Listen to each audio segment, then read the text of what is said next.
Okay, so good morning. Today's daf is Kiddushin daf Yud Tet. Yesterday we concluded with a question, and we tried to answer it once, but we weren't successful.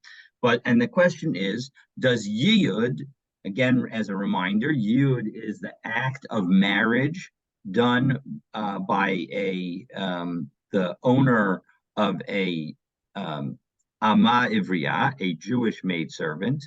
So a father sells his daughter at an age below 12, or before the girl has developed signs of adulthood and under the age of 20, to be technical about it.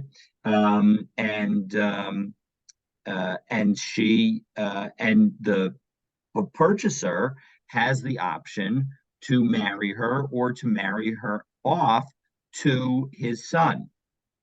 And that process of that marriage is called yiyud. And so the question is does yiyud act as just the first step of marriage, as Kiddushin, which effectuates erisin, or does it also effectuate nisuin?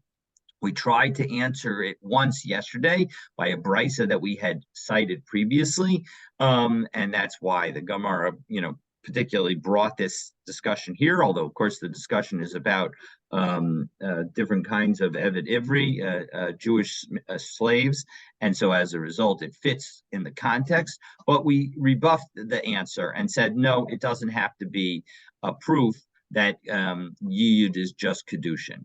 So, but before we continue, I just want to note that we learned in a brisa yesterday two opinions. Rabbi Akiva says that after marrying off a daughter, so you marry off the daughter, you don't not necessarily through slavery. In fact, arguably not through slavery, depending on the particular viewpoints on an issue that will come up today.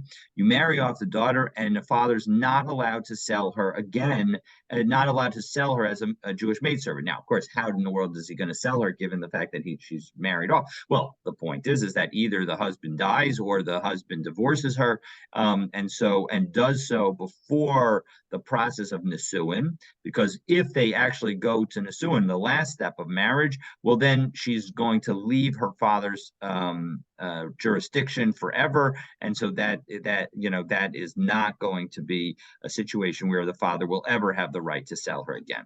And Rabbi Eliezer says no, it's not the marriage that prevents the sale, but the sale of the daughter as a Jewish maidservant is what a father is not allowed to do a second time. Now that we've got that background, we're ready to get started with the second effort. And the second effort is, it's actually, we didn't quite make it even halfway down on Yechet Bet, but that's because this is all going to go right into the Gemara, to today's daf, to daf Yud Tet. And so I felt that it was the best spot to stop is at the Tashma. So if you look for the Tuf and the Shin end of the line, it is 16 lines down, last abbreviation on the line. So Tashma, Ein Mokra Lekrovim. This is a brisa that says you're not allowed to sell a daughter to relatives. Now the reason for that, Rashi notes, is Ein Mokra Ha'avla Bito, a father selling his daughter. And this is the Rashi fourth line in the wide lines at the bottom of Rashi. Ein Mokra Ha'avla Bito is not allowed to Lekrovim. The father's not allowed to sell his daughter to relatives. She Asura Alehem, because they're not allowed to marry her. Liyayed. And so therefore to do yiyud with them. Debi'inan, because we need to have asher lo ya'ada. In Shmot Parakaf Aleph, it says asher lo ya'ada. The idea is, this is Pasuk Chet, that if she's displeasing, then he's not going to marry her through yiyud. The implication is that an owner does have the ability, and so that's why the Tanna Kama believes that you're going to you're not allowed to sell to the relatives, meaning that you can't sell a daughter to someone who doesn't have the ability to marry her. So Mishum Rabbi Eliezer Amru Mochro Lekrovim, but Rabbi Eliezer says no, you're allowed to sell. And Rashi explains, as we continue in Rashi now on the fifth line, of the wide lines at the bottom. Mocher lekrovim below be'inan yeyud. You don't have to have the ability to do yeyud. Vehecha de isei amar kra de tafis. And it's only where it's possible. Well, then the pasuk says that it's doable. Meaning, Rabbi Eliezer says it's not a limitation on the nature of yud to say that you have to do it with that you can't, that if the master can't do it, then he can't do the purchase. But rather, if he could do the marriage, well, then he can do yayud. It's as simple as that. All right, but the Shavin and the Tanakama and Rabbi Eliezer agree. Shemogra almana l'kohen gadol, that a father may sell his daughter, who's a widow, to the Kohen Gadol, and Gerusha v'chalutza l'Kohen Hedger, and a divorcee or a chalutza, one who has done chalitza, meaning that her husband died without children, and she now has to marry his brother, and then the brother chooses not to marry her and does chalutza so that she can marry somebody else. And now the father, because all of this presumably happened early enough in the marriage, so then has the ability to marry her again, and he can marry her, a divorcee or a chalutza, to a regular Kohen. And again, of course, a Kohen's not allowed to marry these people. So the question is, how come Rabbi Eliezer, how come the Tanakama allows it, right? Because the Tanakama says you can't marry such individuals if it's prohibited. And so the answer is that Vishav and Shemokra, if we take a look at Rashi now, we're 6 lines down in the wide lines. Kishehi almana l'kohen gadol v'kedushin tosin lo, because even though the Kohen Gadol is not allowed to marry such a person, the Kiddushin, the marriage, does take effect because it's only a lav. To Kiddushin tosin b'chai ve'lavin, because when it comes to regular prohibitions that are not actually the prohibitions that trigger a death penalty, well, then that is they can still have a marriage that's associated. The marriage does take effect. As we'll see in the third parak of Kiddushin. So the bottom line is now how does this have anything to do with whether Yud is Kiddushin or Nisuin? Well, that where we need to do some work. So let's take a look and we'll do the work. So hi almana hechidami. When we say that that we're talking about a widow, what kind of situation is it? If you tell me that the woman married off herself, almana karila, then is she really a widow? As Rashi explains, almani karila bidmia. This is a question. Remember that we're talking about somebody who's at the age that she's capable of being sold. So she's a minor, and as a result, a minor's actions, when she does it on her own, they are nothing. And so as a result, it shouldn't be any kind of valid situation. So so it must be that the father married her off. But then would he be allowed to sell her? Because remember, as I noted at the top of the screen, right, Rabbi Akiva says after marrying off his daughter, a father's not allowed to sell her as a Jewish maidservant. And so that's the problem. So that can't be. As we said, according to Rabbi Akiva, you can't sell the daughter into servitude after marriage. And we will see in a few moments that Rashi will explain at the top of your Amud Aleph that why we need to say it like Rabbi Akiva. But to foreshadow it, it's either because Rabbi Eliezer was somebody who always agreed with Beit Shammai, and so we don't want it to be like Beit Shammai, or Rabbi Eliezer was the one who was censured for the story of the Tanur Shalachnai, and so again, we don't want it to be that the halacha is like him, so we're going to try and set it up like the halacha, as assuming the halacha is like Rabbi Akiva. But Amar Rav Amram, Amar Rabbi Yitzchak, so Rav Amram said in the name of Rabbi Yitzchak, that so it must be that this is talking about Yehud. And so as a result, Va'aliba de Rabbi Yossi Rabbi Yehuda, and it must be according to Rabbi Yossi, the son of Rabbi Yehuda. Why? To Amar Mos Harishonos Labla Kiddushin. Because he's the one who says that the money that's given at the beginning of marriage, the beginning of a an ama ivriya situation that the master pays, that is not the money of Kiddushin. There has to be a separate monetary payment for the Kiddushin. Now, that monetary payment could be in the form, as we will see, of the daughter of the girl no longer having to work as an ama, as a maidservant. That in and of itself could be the benefit that is given to her. But the bottom line is there needs to be some kind of benefit separate and above the original amount that was paid. Okay, so the amra. So now the point is that and so now that we've determined that in this brisa, when we say that a widow can be married to a Kohen Gadol, we're talking about a widow from Yiyud. So the amras nesuin osa, and if you say that in fact Yiyud does nesuin, kevan shenisis shuv ein la'avia rishuspa.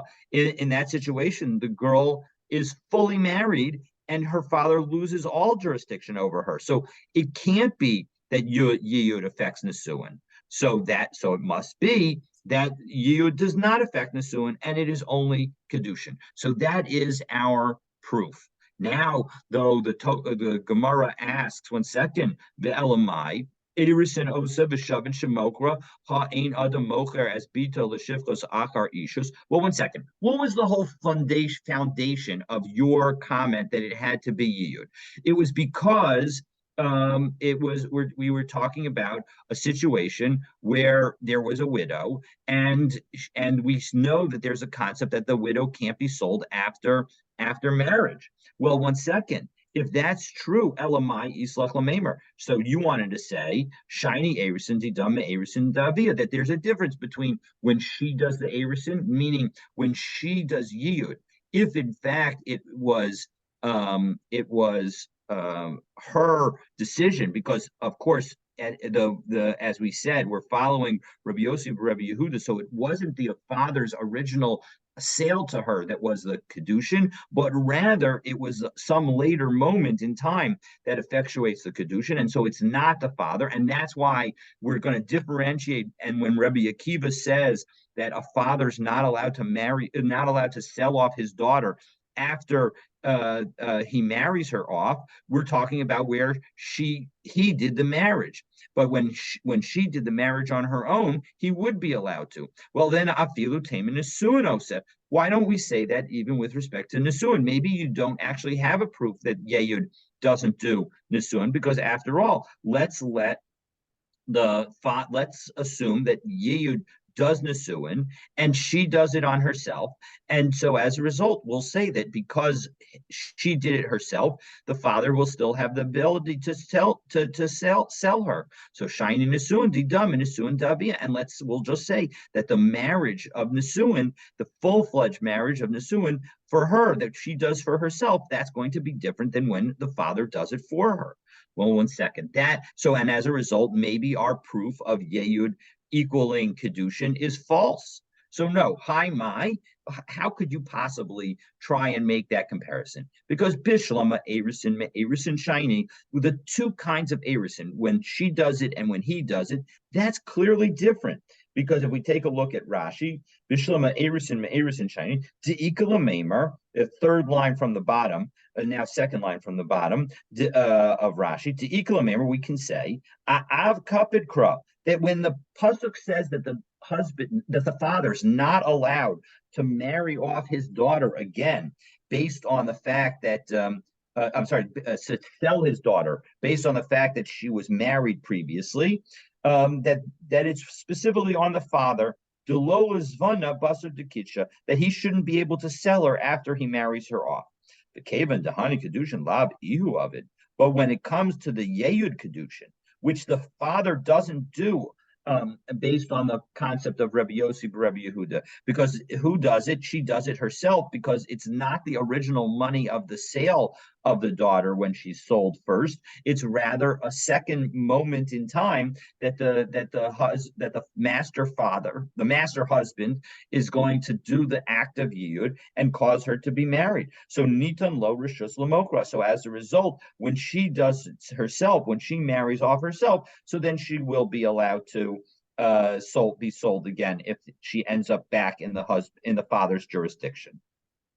So, and we pick up at the bottom line, last word on the bottom of the page of Yudchet Amabet, Ellen Isuin Minisuin, Mishani. But when it comes to the two kinds of Nisuin, whether it's done by her or by her father, is there really any difference? Because after all, take a look at the top Rashi on Yud Tet Amud Aleph. Mishani, Kavan Nisuin Do Raisa Ninhu. Since this concept of Nisuin is a biblical concept, Nafka Lagami Mirashu say she is taken out completely from her father's possession and from her father's jurisdiction. And so as a result, it doesn't make any sense to make that distinction. And so therefore, the Gemara says, actually, we can say that we have a good proof. And we actually do have a good proof that Yeyud is only Kiddushin. So now, what about, we said that this is based on the concept of the concept of Rabbi Yossi bar Rabbi Yehuda, and how do we understand it according to the position that differs with Rabbi Yossi bar Rabbi Yehuda, which is Rav Nachman, Ula Rav Nachman bar Yitzchak. Amra Filu Rabbi Yossi bar Rabbi Yehuda Mos Harishonis LeKedushin Nenu. Rav Nachman bar Yitzchak is the one who says that he disagrees with the other read of Rabbi Yossi and says that the initial payment is the money of Kiddushin, that even Rabbi Yossi would agree with that. So, b'may mokim la, how do we understand this brisa then? So, mokim la k'Rabbi Eliezer. Well, then we'll have to say that the brisa is all following Rabbi Eliezer's view that I mentioned at the very introduction, that the Rabbi Eliezer says that after selling a daughter, you cannot sell a daughter again, but after marrying off a daughter, you are allowed to sell the daughter again. And so as a result, we'll just have to say that this all follows Rabbi Eliezer. And here we have the Rashi that let's take a look and let's continue the Gemara. So Mokum Rabbi Eliezer, Da'amar l'shivchut, achar shivchut hu delo matzi l'mezabin la. That it's only when it's slavery after slavery that you're not allowed to sell. Aval l'shivchut, achar ishut matzi mezabin la. But if it comes to slavery after, to sell her as a maidservant after having married her off, that is allowed. And so l'shivchut achar shivchut. So if we take a look at the Rashi first of the narrow lines, Kedarish Kevan Shabagadba, right? That how did Rabbi Eliezer learn this? He learned that it was not about beged. Beged was the Rabbi Akiva's explanation that the man is putting the beged on the woman, but rather bagad, it's talking about betrayal. And since the father betrayed the daughter by selling her, then he's not allowed to betray her again by selling her a second time. Va'ad hashta mahadrinan la'ukma delok Rabbi Eliezer. And so far in our Gemara, we try to establish that this was all not like Rabbi Eliezer because Mishum Deshamosihu, because he was a shamuti. So what is a shamuti? So there are two ways of understanding it. Either that he was, again, from the people that followed Beit Shammai, or he was censured. And again, the censure would refer to this Tanur Shalachnai story where he tells the walls and Bat Kol and everything to come out and say how he's got the right explanation, and yet and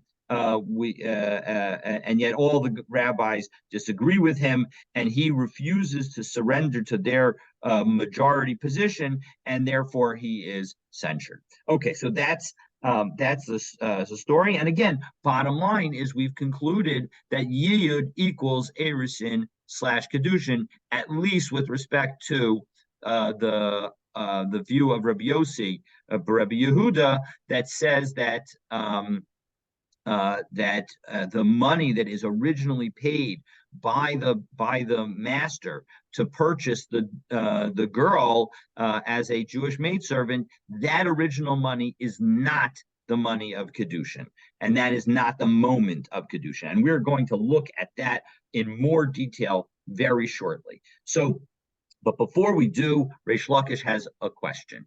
And so, boy, Reish Lakish, Mahu shemiyayed adam livno katan. You know, do we say that do we say? Hold on. Second, do we say that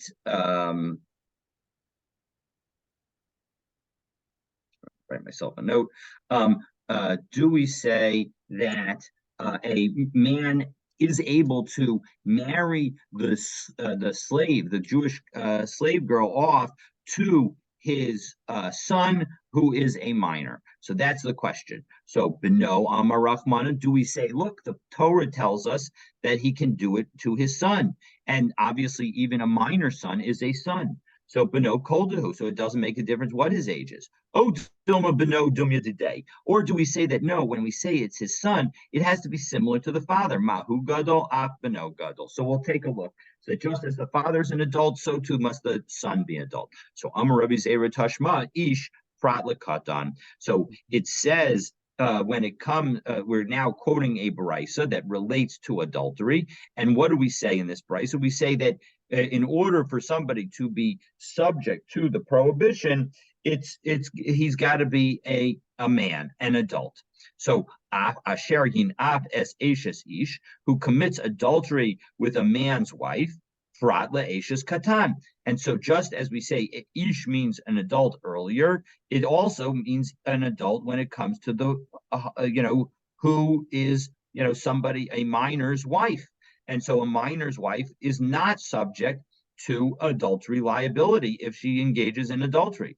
So now the amras miyaed. Now, if you say that yiyud to a minor works, and therefore they are going to be actually married, im kain matzinu ishus lakatan. In that case, then there's a real marital relationship, and so shouldn't that mean that so that should mean that the minor's wife should be liable for adultery, and so it must be that yiyud does not work because otherwise the adultery should be punished. The elamai enomiyid. Well, in second, now we're going to go back and prove the opposite side and this may be what you're already thinking, because I was certainly thinking this as well. That 1 second, we just called this woman his wife. So enum, if you tell me that yiyud doesn't work, amai kamamai le kra. Why does the pasuk have to tell us that in fact a minor's wife is not going to be a valid wife? Tisha mina miyayed. The fact that she can't do yiyud, that, so doesn't the fact why do you need to take her out of the situation? It must be that yiyud does work, right? So so in fact we should prove this from this brisa that yiyud does work. So Amar Ravashi, no, Hacha biyavam bentesha shanim v'yom echad habal yavimto askinan. So what's the situation that we're talking about? We're talking about where a minor has relations with a who's 9 years old, a male minor who's 9 years old has relations with a yivama. So his brother's wife passed away, and his brother passed away. I'm sorry, his brother passed away, and his brother passed away without any children, and his brother's wife, his brother's widow, now falls to him as a yivama, and he has relations with this yivama. And so according to this, since his marital relations, we're going to first understand it like Rashi, and then we'll explain it like Tosfos. Since his marital relations are enough to connect him to the Yavama and create a sense of marriage, according to the Torah. So as a result, since she is connected to him like a Torah connection, uviato bia, and his marital relations with her, which is, of course, again, as a reminder, the method of performing yibum, that in order to be married to a yivama, the yavam needs to have relations. So I would expect that if somebody were to have an affair and commit adultery with this woman, with this yivama, then she would, who has done yibum with the 9-year-old boy, then she would be, and he and whoever was the man in that relationship would all be both be liable for adultery with respect to a married woman. So Kamash Malan. So that's what the pasuk is coming to tell us when it says ish and not prat la'eshes katan, and not an eshes katan. So that's all according to Rashi. Rashi says 1, 2, 3, 4, 5, 6 lines down in Rashi, but Osabia, that she is now effectively married to her with that bia, l'kol davar, for all purposes, v'kana al yorsha, and so as a result, he can inherit her. Kedetnan ben tesha shabal yivamto kina'ah, that is a sufficient act that it makes a difference, as we saw in Maseches Nida. But Tosfos has none of this, because Perish Bekuntra to Zakuka Lo. We take a look in the third Tosfos on Yeterim Aleph. That in second, Rashi says it's a Zakuka, that they're as if it's married. It'll be a to biam lekol davar v'kin ali or shav tama la keditnan ben teisha lo shaba yivam to kanaa v'kasha dezet eno element rabbanan. The whole situation there is just to make it rabbinic, and to say that she can no longer marry any of the other brothers, because it's non-va'isha rabba, as we learned over there in Yevamos. So asu bias ben tesha kema'amar begadol. It's just that when the relations with a 9-year-old is like ma'amar with a gadol, and therefore nobody else is going to be able to marry her among the other brothers. Aval yorsha liyorsha, but to inherit her, ulashar dvarim, and for other purposes, lo havyikishto, he's not like his wife. It's only a rabbinic situation. That when our Gemara says that he's fit, he's fit from the Torah, but Alma, we're talking about generally kagon shahaya hayavam gadol. That as if when the yavam himself, when the surviving brother is himself an adult, the katan zeh biato bia, and yet because this minor's relations are considered relations, kolomar she'im baal achas mikol arayos, because if in fact a 9-year-old were to have relations with any of the relations that are prohibited, shebetorah mumatin al yado, the person with whom he had relations will be killed, because that person had a rayot. And even though the person that they had a rayot with was a katan, and that katan won't be killed, the person themselves will be. So ma'odatema, what would I have thought? Hoon umid oraisa, that since from the Torah, this is considered a real relationship, a real sexual act.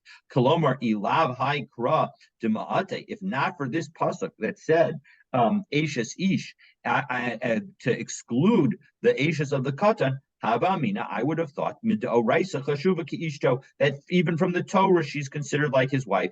Kamash Milan she'ena kona ota elamid rabban. No, this relationship is only rabbinic.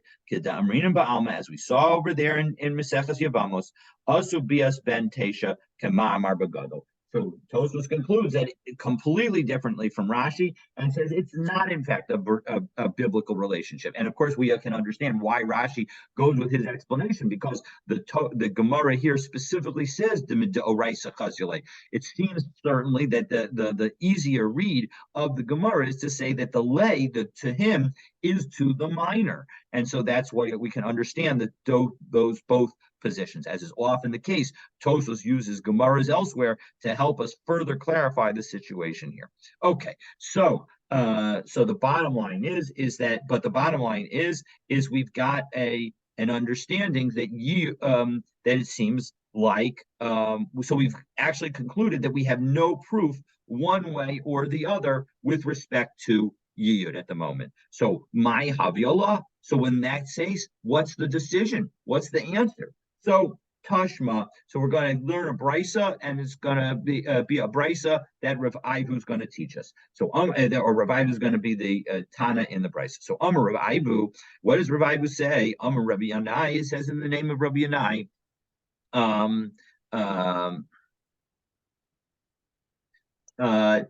Ein Yeyud Ela Begadol, that when it comes to Yeyud, it only works with an adult. Ein Yeyud El Medas, and when it comes to Yeyud, you need intent. So in second, Tarti, are these two separate things? Isn't this really just one point? As Rashi says nicely, Tarti, 1, 2, 3, 4, 5, 6, 7, 8, 9, 10 lines down in the narrow lines of Rashi. Hachadhu. This is really just one concept. Kevan de'en Yeyud Ela Medas, since Yeyud requires knowledge and intent, Pshita de'en Yeyud Ela Begadol. It's obvious that Yeyud can only be done by an adult. So Matam Kamar. So yeah, you're absolutely right. The Gemara this brisa is just giving us the reasoning, and it's saying the following: Matam ein Yeyud Ela Begadol. What's the reason that a Yeyud can only be done by an adult? Lefisha ein Yeyud Ela Medas, because Yeyud requires intent. The by a same, or alternatively, we can actually say, no, maybe there really are two separate laws here. And my medat, what does it mean, the intent? Medat dida, with respect to her intent. To Tanya Abaye, grade the Rabbi Abahu, because Rabbi Abaye, the son of Rabbi Abahu, taught in the following brisa: Asher lo yada, that when it comes to the fact that she did not do yiyud, right? There was no yiyud there, and yet yada is an aspect of da'at, and so it almost sounds like as if it was referring to knowledge, and so as a result, this brisa that she actually needs to have information. She needs to have knowledge of what's going on. Hu tani la v'hu amar la. So the point is, Abaye said this brisa, and he also explained it. The kedusha yeyud, that we're talking about a kedushin through yeyud. That in that situation, you need to have dot. And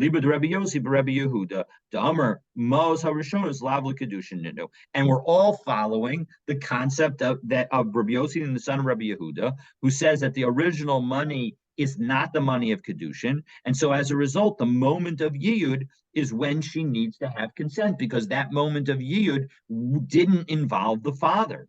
And Rav Nachman Bar Yitzchak says, no, I say that, again, remember, Rav Nachman Bar Yitzchak is the one who says that Rabbi Yossi Rabbi Yehuda does not necessarily need to say that the original money is not for Kiddushin. He says that even Rabbi Yossi Rabbi Yehuda could say that the original money was for Kiddushin. And afilu temla Kiddushin, you could even say that it was given for Kiddushin, that original money. And shiny hacha, so why is it that the girl needs any knowledge? After all, the father of the girl, because she's a minor, has the ability to do everything for her. So this is different, because the Amar Rahmana Yada. No, the whole point, Rav Nachman would say, is that, listen, the pasuk itself tells us that she needs knowledge. The fact that she needs knowledge doesn't necessarily have anything to do with whether the original money is or is not for Kiddushin. And so as a result, he can say that it's still for Kiddushin. Okay, so now that we've dealt with that, so now the Gemara is going to record a brisa that shows that Rabbi Yossi, Rabbi Yehuda holds that the initial payment for a Jewish maidservant is not for Kiddushin, meaning this is the source of Rabbi Yossi, Rabbi Yehuda. So my Rabbi Yossi, Rabbi Yehuda, what is this source that we're talking about? The Tanya, Ya'ada v'hefta, that the pasuk connects as has adjacent words, although in fact the word before yada is lo yada, but it connects yada, this concept of yeyud, and hefda and redemption. And so as a result, this juxtaposition of yeyud and redemption is going to teach us something. That there must be some time on that last day for her to have been redeemed, meaning that if in fact it's her last day of, it's 6 years, and she's going to go free today, and so as a result, and now it's literally a second before she goes free, that's not going to be a time when the master can say, okay, now we're going to do yiyud, because there's no time left for any kind of deduction of money for her redemption, because she's done the full service. She doesn't owe the master anything. Mikan Amar Rabbi Yosef Rabbi Yehuda Im yesh shehut b'yom kedei la'asot imo shava pruta. What's the time calculation? Rabbi Yosef Rabbi Yehuda explains that you need to have time for her to do at least a pruta's worth of work, and then mikudeshes. Then she'll be married. V'im lav ain't a mikudeshes. But if not, she's not married, and that's why alma kasaver mos harishonos la kedushin nidu. And this is why most people think that Rabbi Yosef Rabbi Yehuda thinks that the money for the original money paid by the master to purchase the Jewish maidservant is not the Kiddushin, because you need to have a pruta, a value conveyed by the master to the girl. And how does he do so? By basically forgiving the girl the right to that last pruta of work that he is entitled to. So, however, Rav Nachman Bar Yitzchak disagrees. Afilu temel kedushin. No, you can say even the original money is for kedushin and shiny hacha. And why is it that you need to have time left? Even according to Rabbi Yosef Rabbi Yehuda, because the Amar Rachmana behefta, because of that connection between Yeyud and redemption. So as a result, we need to have a moment in time where she could still be redeemed in order for there to be Yeyud. And Amar of Nachman, and Rava said in the name of Rav Nachman, Omer Adam Levito Kitana Se'i V'Kabli Kedushayach Mid Rabbi Yossi Rabbi Yehuda. And so now we're going to teach two lessons of Rava in the name of Rav Nachman. One is right here that based on Rabbi Yossi Rabbi Yehuda's statement, it seems like a man should be able to tell his daughter, to his minor daughter, listen, go and accept your own Kiddushin. And that should work. Why? Because Lav Amar Rabbi Yossi Rabbi Yehuda Mos Harishonos Lav LeKiddushin Ninu. After all, if Rabbi Yossi Rabbi Yehuda said that the original money is not for Kiddushin. So let's think about it. What did the father do? He sold his daughter to the master. And that sale had nothing to do with the Kiddushin. That money wasn't for Kiddushin. And what's left? The daughter is left alone with the master, and the daughter is now given back her personal time, and in exchange, she's married. So what has the daughter done? The daughter has effectively accepted the Kiddushin on her own. And so as a result, we see that is a good Kiddushin. And as long as she has a pruta's worth of work time left in her obligation to the master, the Kiddushin will be effective. So hachinami loshna, so too here. If the father says to the daughter, listen, go accept your own Kiddushin, so then she can accept her own Kiddushin. Seems to be a good analogy. And Amar of Nachman, a second analogy,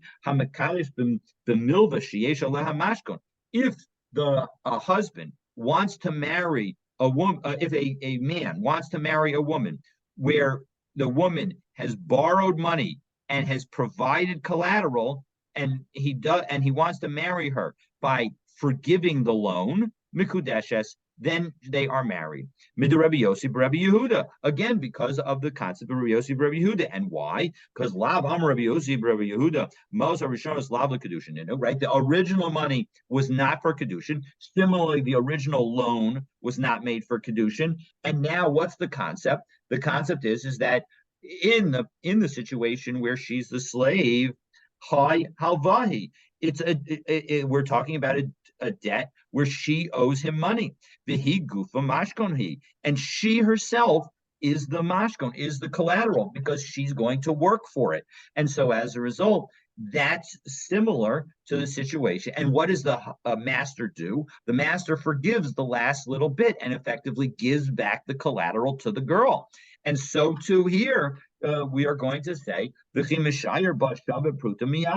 when, as long as she has a shava pruta worth of time left in the collateral, so then that's going to be a good marriage through Yehud. So have a Kiddushin. It's valid. It's a Kiddushin. So hachinami loshna. So we should say the same thing over here. The Kiddushin should be effective when a man forgives a loan, as long as there's got security associated with it. So when he gives back the security interest, so he's giving back something, and that can be sufficient for the marriage.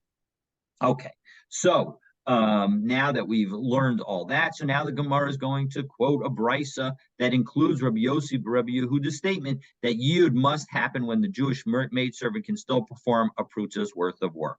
So Tana Rabbanan, and we're going to see that there's going to be an analogy that this Bryce is going to quote, but the nature of that analogy and to what what it compares to is going to be the question, or who it supports. That's going to be our question. So Tana Rabbanan, Ketzad mitzvahs yeyud. How do you do the mitzvah of yeyud? Omer la b'fnei shnayim. You say in front of two people, Hareyat mikudeshesli, Hareyat meoresesli. You say either I'm married to you, mikudeshet, or you meoreset. But again, both languages of Erisin. And here, interestingly enough, the Haggadah Bach adds as the first of the possible languages, Hareyat miyu edetli. That this is not the Rambam does not agree to that, but the Bach here adds that language in, suggesting that the language of miyu edet, which is a language that Rashi had noted earlier, that does work. And it could be that the question is who had which girsa, and that may be effective of why the various opinions are as to whether or not Harei at miyu edetli would actually work. But all right, in any event, afilu b'sof sheish, even if you do it at the very end of the 6 years, even at the very moment before sundown, that's going to work. He then has to treat her like a wife, and he's not allowed to treat her like a slave. Rabbi Yossi, Rabbi Yehuda Omer, im yesh shehut bayom kedei la'asot imo shava pruta. No, Rabbi Yossi, Rabbi Yehuda says that is not enough. It's not enough to just do it before the end of the day. You need to have left in the day an amount of time that she could do a pruta's worth of work. If yes, mikudeshes. The imlav ain't a mikudeshes. Then she's not going to be married. Mashallah omer leisha. And this is all comparable. This is analogy to one who says to a woman, to hiskachi li ba'achshav la'achar shloshim yom. Marry me today for once 30 days passes. And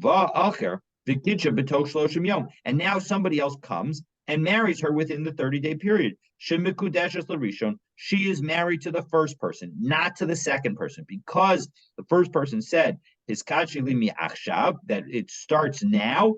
When the 30 days comes, she's retroactively married from today. And so as a result, it preempts the second man's Kiddushin. Now, the Gemara asks the key question, Mashal Laman. What kind of analogy is this? Who are we trying to support? Rabbi Yossi, Rabbi Yehuda. You want to tell me it's the second of the opinions in the Brisa, and that's the more recent one that we said? Because if you want to say that, that doesn't make any sense. Because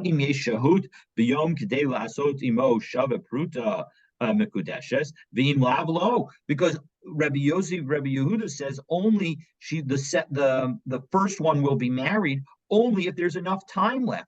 So it doesn't seem like it's a full retroactive to the very beginning. Because if, in fact, Rabbi Yehuda, Rabbi Yossi, Rabbi Yehuda was saying that Yeyud would be retroactive, then it should work at any point in time. So that doesn't make any sense. So Amar Rav Acha Brei de Rava Mashal Rabbanan. So it's an analogy to support the rabbi's view that just as the rabbis say that any time works at the very end, meaning, let's just give it to make the analogy more complete. If somebody else were to try to marry this minor child in the interim before the man did Yiyud, it wouldn't make, but after he purchased her, it wouldn't matter. The master would be able to do Yiyud because it would effectively affect her retroactively. And so that's the analogy. But one second, Pshita, that's obvious. Why would I ever think that wasn't the case according to the rabbis? So here's the explanation. Ma'udetema, what might I have thought? Halo Amarle Mi'akshav. In the case of Yeyud, the father, the master never told the father that the Kiddushin would be effective me'achshav, from now. And so as a result, I might have thought that as a result, when a husband says to a woman, listen, marry me within 30 days, that should be equal to Yeyud. And just as Yeyud affects marriage retroactively to the moment of the initial transaction, so according to the rabbis, so too when I say, if a man were to say to a woman, marry me in 30 days, even if he didn't say me'achshav, I would think that maybe she should be married retroactively. So Kamash Malan, so the Brisa comes to teach us that no, at that we are not going to make that retroactive comment in this situation. So now that's Brisa number one. And now Tanya Ida, we've got another Brisa with another unclear analogy. And here we have where Rabbi Yossi's opinion is going to be given first. So Tanya Ida, Chamocher es bito, if one sells his daughter, Bahalach lekitsho acher, and vikitsho alacher, and now you go and marry her to somebody else. So now we're being very explicit about this retroactive aspect. He's basically mocked the master and married her off to the second one. And so as a result, the master, when he does yiyud, he hasn't done anything because he acted too late. He acted after the father married her off to a second man. Divrei Rabbi Yossi Rabbi Yehuda. That's what Rabbi Yossi says in the name of Rabbi Yehuda. The Chachamim say no. If he wants to do yiyud, the person can do yiyud. And in fact, the person who does yiyud, the master, will be married to her, even though the second the father had married her off after the sale to a second one. And the reason is because it's retroactive. So mashallah omer leisha. And now we're going to bring an analogy. This is all comparable to a man who says to a woman, Harayat mikudeshes lila achar shloshim yom. Now note here that he did not say miakshav. So he just says, marry me after 30 days. And so what's the story when you say that? And now somebody else comes and marries her within those 30 days. She's married to the second person. So again, mashal laman, I don't understand. That doesn't all work. Who is this a mashal according to? If you're telling me it's the rabbis, the rabbis are the one who says that the master has the ability to do yiyud and therefore prevent the second man's Kiddushin from taking effect. And yet here, the second Kiddushin, according to the analogy, does take effect. So it can't be according to the rabbis. Ella Amar Rava Acha Brei de Rava. So according to Rava Acha Brei de Rava, it must be Mashal Rabbi Yossi Rabbi Yehuda. It's again a mashal for the first of the opinions quoted in the Brisa, just as it was the first opinion in the last Brisa. But Pshita, that's obvious. Of course, Rabbi Yossi Rabbi Yehuda says there's no retroactivity. He's the one who says that the initial money is not for Kiddushin, and it's only at the later time that the girl gets married. So no, it does teach us something, because Ma'udatema, what might I have thought? Halo Amar Lala Achar Shloshim Yom. In the case of Yiyud, the man never said to the girl that the Yiyud should take place after 30 days. And so as a result, I might have thought that when a man says Kiddushin after 30 days, he has been explicit, and therefore it's only when you're not explicit that there's no retroactivity. But if a man were to say to a woman, I will marry you after 30 days, that we are married after 30 days, because he has made it explicit, I might have thought that it's retroactive from today. So Kamash Malan, it comes to teach us that Rabbi Yossi Rabbi Yehuda would not say that that is considered retroactive, and therefore it is the second person who comes in and swoops in, and to marry her after the first man says that they're going to be married after 30 days. The second husband is the victor, and the second husband will be married to the woman. Okay, so now that we've done all that, so now the Gemara is going to. So we've quoted the second brisa with another unclear analogy. So now the Gemara is going to quote another brisa related to Yud, and we're going to explain the position of Rabbi Meir, and then we'll end it there. So Tanya Idach, we have another brisa. Hamochers bito fasak almanash shelo yayed, and a man says that I'm going to sell you my daughter, but I'm going to put in a condition. You are not allowed to do yiyud. Niskayim hatanai. Divrei Rabbi Meir. According to Rabbi Meir, the Tanai is a valid Tanai. It's a good condition. You cannot, the purchaser will not be allowed to do Yeyud. The Chachamim Omrim, however, the Chachamim say no. Im Ratzal Yayid Miyayid. If the purchaser, if the master wants to perform Yiyud, he's allowed to do so. Because effectively the father has made a condition that violates the Torah. And anybody who tries to do that, the Tanai is batal, but the underlying action is still valid. And so as a result, the sale is still valid. And now the master has the ability, because we're going to ignore the condition, the master has the ability to perform yiyud, even though the father had told him that that was a condition that he not be able to as the result of in order to make the sale. Now, 1 second. Does this all imply Ula Rabbi Meir to know Kayam? Could it possibly be that Rabbi Meir would say that the condition is in effect? Bahatanya, we have a brisa that teaches Ha'omer Leisha, if a man says to a woman, Hareya Mikudeshes li almanat she'en laf alai she'er ksus va'ona, that I'm going to marry you, but you have no rights to claim from me food, clothing, or marital relations. Harei zo Mikudeshes utano batal. We say Divrei Rabbi Meir. Rabbi Meir himself is the one who says that because this stipulation, because this condition violates the Torah and violates the obligation that the husband has to clothe and feed and have relations with his wife, it's going to be ignored. And Rabbi Yehuda Omer, no, b'davar shebamamon tanai kayam. Rabbi Yehuda disagrees and says, no, you know what? It's fine because all of these are monetary, and so as a result, at least with respect to the food and the clothing, and so as a result, those will be effective.